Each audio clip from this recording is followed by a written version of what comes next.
Hola a todos, en este vídeo te voy a mostrar cómo activar el Game Mode en este teclado.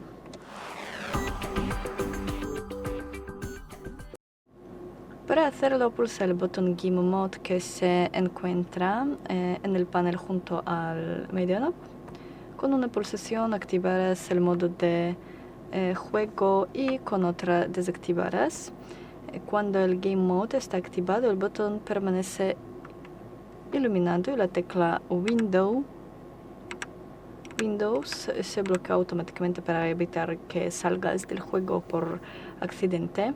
Cuando el modo está desactivado, la iluminación del botón se apaga y la tecla Windows vuelve a funcionar con normalidad. Eso es todo. Gracias por ver el vídeo. No olviden dejar su me gusta y suscribirse al canal.